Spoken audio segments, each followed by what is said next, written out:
Nagpabiling taas ang presyo sa luy-a sa Bankerohan Public Market sa Davao City. Gani kamatigdang sunod na sa 2 ka bulan nga taas ang presyo sa luy-a. Tungod nini, ginatutukan na kinikaroon sa Department of Agriculture. Sa pagpanubay sa GMA Soberadyo Davao, ana sa 280 pesos matag kilo ang pinakamahal nga luy-a.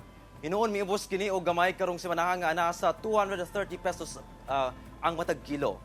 Ang pinakabarato nga mapalit nga luy-a sa merkado ang ana sa 170 pesos matag kilo. Sa price monitoring sa Davao Food Terminal Complex, ang average nga presyo sa luy-a sa ubang merkado publiko sa Davao City ang ana sa 262.50 pesos matag kilo. Nasayren nga 2 ka bulan nga namatikdan ang pagtaas sa presyo sa luy-a. Sa payag sa Department of Agriculture, ginatutukan nila karon ang luy-a tungod sa pagsaka sa presyo niini sa tibok nasod tungod nihit kuno ang supply.